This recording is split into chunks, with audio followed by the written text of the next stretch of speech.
Hey everyone, it's Nikki Gordon-Bloomfield here. Happy Monday. I hope you had a good weekend. And if you celebrated Thanksgiving, whether you were in the US or somewhere else in the world, I hope it was a good one for you. I certainly enjoyed my 4-day weekend, despite dropping a very large turkey on the kitchen floor. Let's not talk about it. It was embarrassing. But what do I want to talk to you about today? I want to talk to you about incentives for electric vehicles. Now, I know we've talked about that before, but I want to talk to you about incentives for electric vehicles in terms of small island nations, crown dependencies like Jersey, Guernsey, and the Isle of Man, and also small city-states, essentially places where the population is pretty small, the GDP is reasonably small, and maybe those places can't offer the same kind of massive incentives that countries like the US or Norway or the UK offer their citizens. And the question is prompted by EVIOM, EV Isle of Man, who reached out to us on Twitter over the weekend and said, hey, trying to encourage incentives for EV drivers in the Isle of Man, what do you think?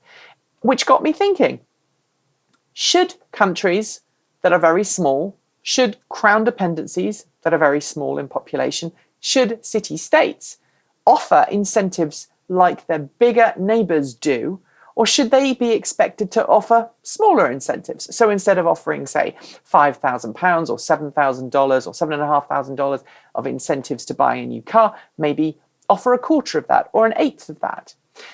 Maybe instead of offering free parking, charging, and use of bus lanes, maybe just offer one of those things. Obviously, in the Isle of Man, things are very different because the Isle of Man is famous for the Isle of Man TT and obviously the other race series that happen on the island. There are no speed limits between certain parts of the island. So once you get out of certain villages or towns, there's no speed limit, so you can drive as fast as you want. Obviously, Isle of Man had for many years one of the highest vehicle ownership rates of anywhere in Europe. And it's a petrol head nation. Or a petrol head place. And so convincing people to switch over to electric vehicles might be a little more difficult. So be keen to know what you think in the comments below. As always, give us a thumbs up or a thumbs down, depending whether you liked it or didn't like it. And before you go, I want to ask you one more thing.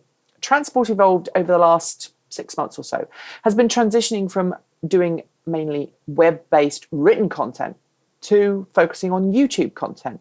So we used to write 3 or 4 stories a day and did maybe 1 or 2 shows a week.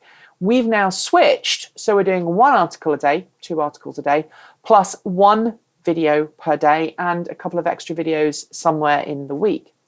And I want to work on a new web series, which is loosely based around encouraging people to learn green driving techniques. I don't want to give you the whole synopsis for now, but essentially it revolves around meeting people and teaching them to be better, greener drivers in whatever car they've got, and maybe encouraging them to upgrade their car to a greener model, whether it's an electric vehicle or whether it's one with better gas mileage.